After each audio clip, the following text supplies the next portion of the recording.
Hi, സുഖല്ലേ? ഇന്നലെ മുതൽ ഈ വീഡിയോ സോഷ്യൽ മീഡിയയിൽ മുഴുവൻ ഉണ്ട്. നിങ്ങളൊക്കെ കണ്ടു കാണും. ഒരു സ്ത്രീയും അതിൻ്റെ ഭർത്താവും പാടെ കൂടിയിട്ട് മദ്രസയുടെ ഓഫീസിനകത്ത് കയറിയിട്ട് ഭക്ഷണം കഴിച്ചുകൊണ്ടിരിക്കുന്ന ഒരു ഉസ്താദിനെ പിടിച്ചിട്ട് അറഞ്ചം പറഞ്ഞ് അടിക്കുന്നുണ്ട്. അപ്പം അതിനെ ചൊല്ലി ഭയങ്കര പ്രതിഷേധമുണ്ട്. ഈ ഉസ്താദ് ചെയ്ത തെറ്റെന്താന്ന് ചോദിച്ചിട്ടുണ്ടെങ്കിൽ ഈ കുട്ടിയെ ഒന്ന് അടിച്ചു.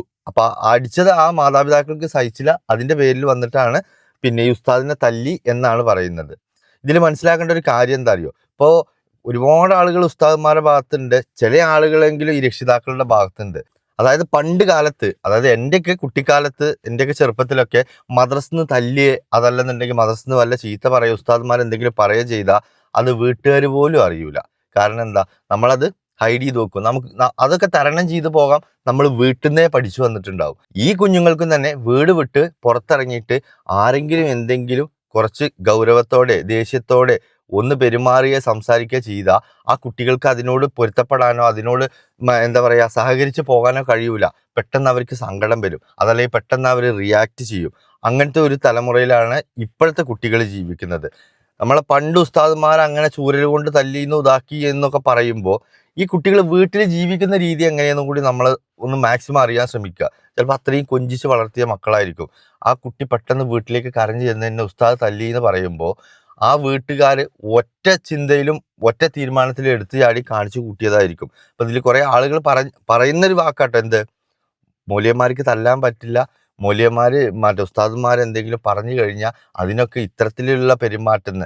അത് മൗലവിമാരെ കുറ്റമല്ല. സത്യത്തിൽ ഞാൻ പറഞ്ഞ പോലെ സ്വന്തം വീട്ടിൽ നിന്ന് കൊഞ്ചിച്ച് ലാളിച്ച് വളർത്തിയ ഒരു മക്കളെ, ആ മക്കൾ തന്നെ തിരിച്ച് വീട്ടിലേക്ക് കരഞ്ഞുകൊണ്ട് ചെല്ലുന്ന സമയത്ത് അവർക്ക് ഉണ്ടാകുന്ന ഒരു ഒറ്റ വികാരത്തിൽ തോന്നുന്ന ഒരു സംഭവമാണ് ഇപ്പൊ ഈ കണ്ടിട്ടുള്ളത്. പ്രത്യേകിച്ച് ഇത് മംഗലാപുരത്താണ് നടന്നിരിക്കുന്നത്. മംഗലാപുരം എന്നൊക്കെ പറഞ്ഞു കഴിഞ്ഞിട്ടുണ്ടെങ്കിൽ ഞാൻ കണ്ടിടത്തോളം മംഗലാപുരക്കാർക്കൊക്കെ, ഞാൻ എൻ്റെ പ്രവാസ ജീവിതത്തിലായാലും ശരി അല്ലാതെ ആയാലും ശരി, എനിക്ക് ഒരുപാട് കൂട്ടുകാരന്മാരൊക്കെ ഉള്ള ഒരു സ്ഥലമാണ് മംഗലാപുരം.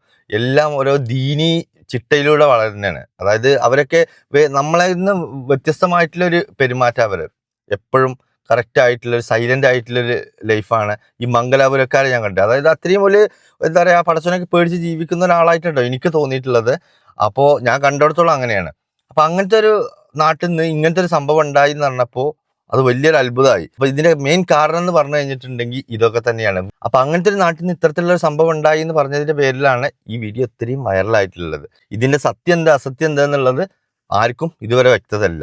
എല്ലാവരും, കുറെ ആളുകൾ ഉസ്താദിന്റെ അടുത്ത് തെറ്റാറി, കുറെ ആളുകൾ രക്ഷിതാക്കളെ രക്ഷിതാക്കൾ ചെയ്തത് എന്തായാലും മോശം തരം തന്നെ, 100% അതിലൊന്നും പറയാല്ല. കാരണം ഒരു സ്ത്രീയാണ് ആ ഉസ്താദിനെ ആ ഓഫീസ് റൂമിൽ കയറിയിട്ട് ഭക്ഷണം കഴിക്കണോടത്ത് അടിച്ച്. ഇനിയിപ്പോൾ ആ കുട്ടിയുടെ വാപ്പ ആരെങ്കിലും വന്നിട്ടാണ് ചെയ്തിരിക്കണ വെച്ചെങ്കിലും ഒരാണും ആണും തമ്മിൽ എന്നുള്ളൊരു പരിഗണന. ഒരു സ്ത്രീയൊക്കെ ആ മറ്റേ ഇതിൽ മൊബൈലും ലൈവ് ഇട്ടിട്ടും അതല്ലെങ്കിൽ വീഡിയോ പിടിച്ചിട്ടൊക്കെ അങ്ങോട്ട് കയറി ചെന്ന് ഇയാളെ തല്ലിയെന്ന് പറഞ്ഞാൽ അത് മോശത്തരം തന്നെ.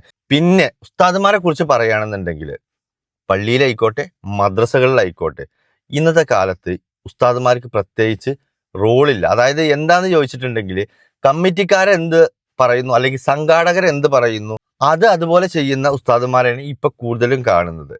ഒരു സംഘടനയുടെ കീഴില് അല്ലെങ്കിൽ ഒരു പ്രസ്ഥാനത്തിന്റെ കീഴില് അല്ലെങ്കിൽ ഒരു കമ്മിറ്റിയുടെ കീഴില് അവരെന്താണോ പറയുന്നത് അതുപോലെ അനുസരിച്ച് ജീവിക്കുന്ന ഒരു മറ്റേ രീതിക്കാണ്. അതായത് ഇവരൊരു സംഘടന അവരൊരു സംഘടന, ഞങ്ങളെ കുട്ടികളെ എങ്ങനെ പഠിപ്പിക്കുക മറ്റുള്ള കുട്ടികളെ എങ്ങനെ പഠിപ്പിക്കുക എന്നുള്ളത്. അങ്ങനെ ഒന്നാമത് ഇതൊക്കെ തമ്മിൽ അങ്ങോട്ടും ഇങ്ങോട്ടും വേർതിരിവ് തന്നെ വന്നിട്ടുള്ളൂ. അതിൻ്റെ ഇടയിൽ ഇങ്ങനെയൊക്കെ നടന്നില്ലെങ്കിലേ അത്ഭുതമുള്ളൂ. കാരണം ഉസ്താദ്മാർ തന്നെ അങ്ങോട്ടും ഇങ്ങോട്ടും തല്ലല്ലേ, പിന്നെ ഇപ്പോൾ ഈ കുട്ടികളും രക്ഷിതാക്കളും തമ്മിൽ എന്ത് വ്യത്യാസമുള്ളത്? ഇതൊക്കെ ഇപ്പോൾ ഒരു 75-80% നടന്നുകൊണ്ടിരിക്കുന്നത് ദീനിന്റെ പേരിലൊന്നുമല്ല, സംഘടനയുടെ പേരിലാണ്. അത് നിങ്ങൾക്ക് പിന്നെ ഞാൻ വേണമെന്നുണ്ടെങ്കിൽ ജസ്റ്റ് നിങ്ങൾക്ക് ഞാനൊരു വീഡിയോ കാണിച്ചു തരാം കേട്ടോ. ആ വീഡിയോ നിങ്ങളൊന്ന് കണ്ടു കഴിഞ്ഞിട്ടുണ്ടെങ്കിൽ ആ ഉസ്താദ് പറയുന്നത് നിങ്ങൾക്ക് എന്താ പറയാ, ഹൃദയമുള്ളവർക്ക് അതാ ഹൃദയത്തിൽ തട്ടും. ഒന്ന് കേട്ടോ കാണി. ഒരു പക്ഷേ ഇതിന്റെ പേരിൽ എനിക്ക് മറ്റു മഹലുകളൊന്നും ജോലി കിട്ടിയെന്ന് വരില്ല, ശരി സമ്മതിച്ചു. എങ്കിലും ഈ ഒരു തെറ്റിനെ തെറ്റായിട്ട് തന്നെ ഞാനിവിടെ ചൂണ്ടിക്കാണിക്കും. അതുകൊണ്ട് തന്നെ പ്രിയമുള്ള വിശ്വാസികളെ, നമ്മൾ ദീനിയായ കാര്യങ്ങൾ ഒരുമിച്ചവരാണ്, ദീനിൽ വിശ്വസിക്കുന്നവരാണ്, ദീനനുസരിച്ച് ജീവിക്കുമെന്ന് പ്രതിജ്ഞ ചെയ്തവരാണ്. അതുകൊണ്ട് തന്നെ ആ ദീനെ മുറുകെ പിടിക്കാൻ നമ്മളെല്ലാവരും തയ്യാറാണ്. അതുകൊണ്ട് എന്റെ വാക്കിൽ നിന്നോ പ്രവൃത്തിയിൽ നിന്നോ ആർക്കെങ്കിലും എന്തെങ്കിലും മോശമോ ബുദ്ധിമുട്ടോ ഉണ്ടായിട്ടുണ്ടെങ്കിൽ നിങ്ങൾ എല്ലാവരും പൊരുത്തപ്പെട്ടു തരണമെന്നും എന്റെ കുടുംബത്തിനും എനിക്കും വേണ്ടി ദുആ ചെയ്യണമെന്നും എന്റെ മക്കൾ പട്ടിണിയാവാതിരിക്കാൻ വേണ്ടി കരുതണമെന്ന് ഓർമ്മപ്പെടുത്തുകയാണ്. അസ്സലാമു അലൈക്കും വറഹ്മത്തുള്ളാഹി. ഇതെന്താ സംഭവം അറിയോ? ഒരു മഹലിൽ നിന്ന് ആ മൂല്യരെ പുറത്താക്കുക. അതിന്റെ കാരണം എന്തോ അറിയില്ല. അതാ ഞാൻ പറഞ്ഞത്. ഇപ്പോ ഹൃദയമുള്ളവനിക്കോ ദീനുള്ളവനിക്കോ അല്ല പ്രശസ്തി. സംഘടനകളിൽ പിന്നെ സെക്രട്ടറിമാരുടെ കയ്യിൽ എത്ര പൈസ ഉണ്ട്, ആരൊക്കെയാണ്, എത്ര ഉയരത്തിൽ നിൽക്കുന്ന പണക്കാരനാണ് പ്രസിഡന്റ് ആകേണ്ടതെന്നുള്ള ഒരു കാലഘട്ടത്തിലാണ് ഇപ്പോൾ മഹല്ല് അടിസ്ഥാനമായിട്ട് പോയിരുന്നത്. പണ്ടത്തെ കാലത്ത് എന്ന് പറഞ്ഞു കഴിഞ്ഞിട്ടുണ്ടെങ്കിൽ ഒരു പള്ളിയുടെ മദ്രസിന്റെ കമ്മിറ്റി സെക്രട്ടറി എന്നൊക്കെ പറഞ്ഞാൽ അത്രയും ദീനീപരമായിട്ടുള്ളൊരു മനുഷ്യനായിരിക്കും. ഇന്ന് അങ്ങനെയല്ല.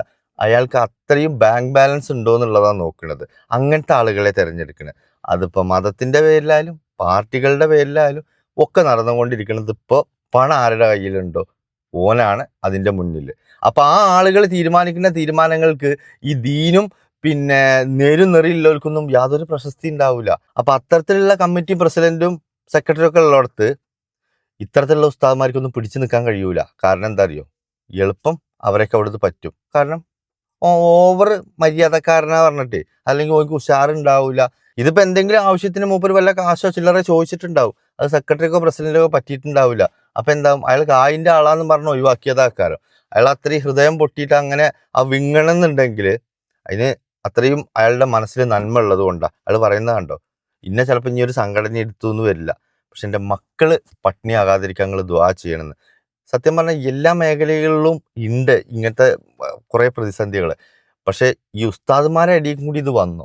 അതെന്താ അറിയോ, ഇത്തരത്തിലുള്ള പ്രസിഡന്റും സെക്രട്ടറിയും കമ്മിറ്റിയും ഒക്കെ ഉള്ളത് കൊണ്ടാണ്. അതുകൊണ്ട് നിങ്ങൾ ചെയ്യേണ്ട കാര്യം എന്താ അറിയോ, ആ ഉസ്താദിനെ തല്ലിന്ന് പറഞ്ഞിട്ട് ആ വീട്ടുകാരെ കുറെ തെറി വിളിക്കല്ല, അതല്ലെങ്കിൽ ഉസ്താദിനെ കുറെ തെറി വിളിക്കല്ല. ഇതിന്റെ സത്യം എന്താന്നുള്ളത് മാക്സിമം അറിയാൻ ശ്രമിക്കുക, അതിനുശേഷം വിമർശിക്കുക. ഇത് പറയാനുള്ള കാരണം എന്താ അറിയോ, ആ വീട്ടുകാരില്ലേ, ആ വീട്ടുകാർ ചിലപ്പോൾ ചെറിയ കാര്യത്തിനായാലും വലിയ കാര്യത്തിനായാലും സംഭവിച്ചു. ഇനിയിപ്പോൾ ഇത് ഉണ്ടാകാൻ പോകണം എന്താ അറിയോ, ഇനിയിപ്പോൾ കുറെ ആളുകൾ കൂടിയിട്ട് ആ വീട്ടുകാരെ നേരക്ക് തിരിയും. അപ്പൊ ആ വീട്ടുകാരെ, പ്രത്യേകിച്ച് ഇനി ഒരു പെൺകുട്ടിയാണെന്നുണ്ടെങ്കിൽ അല്ല ഒരു ആൺകുട്ടിയാണെന്നുണ്ടെങ്കിൽ, ചിലപ്പോൾ ഉസ്താദ് തല്ലിന്റെ പേരിലാക്കാരം പോലും വന്ന് ഉസ്താദിനെ തല്ലിയിട്ടുണ്ടാകുക. ഇനി അതൊരു ഇഷ്യൂ ആയി കഴിഞ്ഞിട്ടുണ്ടെങ്കിൽ ഞങ്ങളെ കുട്ടീനെ പിന്നെ പീഡിപ്പിച്ചു, അതല്ലെങ്കിൽ ഞങ്ങളെ കുട്ടീനോട് മോശമായി പെരുമാറി എന്ന് പറഞ്ഞാൽ ആ ഉസ്താദിന്റെ ലൈഫ് ഉണ്ടല്ലോ, അയാൾ ചിന്തിക്കുന്നതിൽ അപ്പുറത്തേക്കാണ് കടന്നു മറിയും. അപ്പോൾ ഇതൊക്കെ എന്താ അറിയോ, പരസ്പരം തോൽപ്പിക്കാൻ വേണ്ടിയിട്ട് പല കാര്യങ്ങളും വരും. ഉസ്താദ് ചെയ്ത് കുണിച്ചെങ്കിൽ ഉസ്താദിനെ അനുഭവിക്കണം. പക്ഷെ ചെയ്തിട്ടില്ലെങ്കിൽ ഇവരുടെയൊക്കെ മുമ്പിൽ, സമൂഹത്തിന്റെ മുമ്പിൽ പിടിച്ചു നിൽക്കാൻ വേണ്ടിയിട്ടെങ്കിലും ആ വീട്ടുകാർ അങ്ങനെ ചെയ്തു കഴിഞ്ഞാൽ ഇതെല്ലാം തകിടം മറിയും.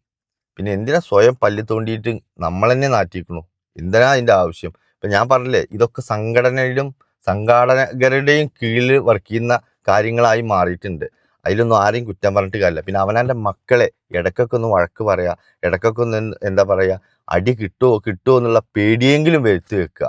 അല്ലാണ്ട് ഒരുപാട് കൊഞ്ചിച്ചിട്ട് പിന്നെ ഉസ്താദോ അല്ലെങ്കിൽ മാഷന്മാരോ എന്തെങ്കിലും പറയുക അല്ലെങ്കിൽ അടിക്കുകയൊക്കെ ചെയ്യുമ്പോഴത്തേന് അവരെ കയറി തിരിച്ചതുപോലെ തല്ലണം എന്നല്ല. എല്ലാ മക്കൾക്കും അവരുടെ വാപ്പാരന്നെ ഹീറോ. ലോകത്തൊരു വാപ്പാക്കും നമ്മളെ മക്കളെ വേറൊരാള് ചീത്ത പറഞ്ഞതോ തല്ലിയതോ സഹിക്കാൻ കഴിയൂല. അത് 100% ഞാൻ യോജിക്കുന്നു. പക്ഷെ ഈ ഉസ്താദുമാരെയും മാഷന്മാരെയൊക്കെ കഴിയുന്നുണ്ടല്ലോ, ഇന്ന് അടി മേടിച്ചു എന്ന് പറഞ്ഞത് അതൊരു കുറവായിട്ട് കാണണ്ട. നാളെ പോലീസുകാരും നാട്ടുകാരും ആ അടി തരാതിരിക്കാനാണ് ഇന്ന് അവരത് ചെയ്യുന്നത്. അത്ര മനസ്സിലാക്കിയാൽ മതി. പക്ഷെ അത്തരത്തിൽ ചിന്തിക്കാനൊന്നും ഇന്നത്തെ സമൂഹത്തിനോ അതല്ലെങ്കിൽ രക്ഷിതാക്കൾ പഴയ കാലത്തെ ആളുകളല്ലേ, ഓലിക്ക് പോലും അറിയില്ല. ഇപ്പൊ ചില കുട്ടികളൊക്കെ വീട്ടിലെ രക്ഷിതാക്കളോട് വന്ന് പറയുന്ന രീതിയില്ലേ, ആ രീതിക്ക് അനുസരിച്ചിട്ട് നമ്മൾ അവരോട് മറുപടി പറയണം. നമ്മളതിൽ ഭീകരത കൂട്ടുമ്പോഴാണ് കുട്ടികൾ നാളെ ഇത് വീണ്ടും നമ്മളോട് വന്നിട്ട് ഇതിനേക്കാൾ കുറച്ചും കൂടി എരിയും പുളിയും ചേർത്ത് പറയുക. ഇപ്പോഴത്തെ കുട്ടികളെ ഭയങ്കര ടാലന്റാ, പക്ഷെ എന്താ പറയുക, അവർക്ക് പിടിച്ചു നിൽക്കാൻ മനക്കട്ടിയില്ല. സംസാരിക്കാനും അവരുടെ പ്രവർത്തിക്കാനും എല്ലാം ഉഷാറാണ്. പക്ഷെ അവർക്ക് നേരെ വല്ല കാര്യങ്ങളും വന്നാൽ ആ ഒരു സിറ്റുവേഷൻ തരണം ചെയ്യാൻ ഇവർക്ക് അറിയൂല. അതാണ് മെയിൻ പ്രശ്നം. എന്തിന്റെ പേരിലായാലും ശരി, ആ രക്ഷിതാക്കൾ അങ്ങോട്ട് കയറി ചെന്നിട്ട് അയാളെ ഭക്ഷണം കഴിക്കുന്ന സമയത്ത് അയാളെ അടിച്ചതൊക്കെ വലിയ മോശം തന്നെ. അത് കണ്ടു നിൽക്കുമ്പോൾ ആർക്കും സഹിക്കൂല. ഇതിലെന്താ നിങ്ങളുടെ അഭിപ്രായം വെച്ചെങ്കിൽ അത് നിങ്ങൾക്കും മാന്യമായിട്ട് കമന്റ് ചെയ്യുക. അപ്പോൾ നെക്സ്റ്റ് വീഡിയോ കാണാം. ബൈ.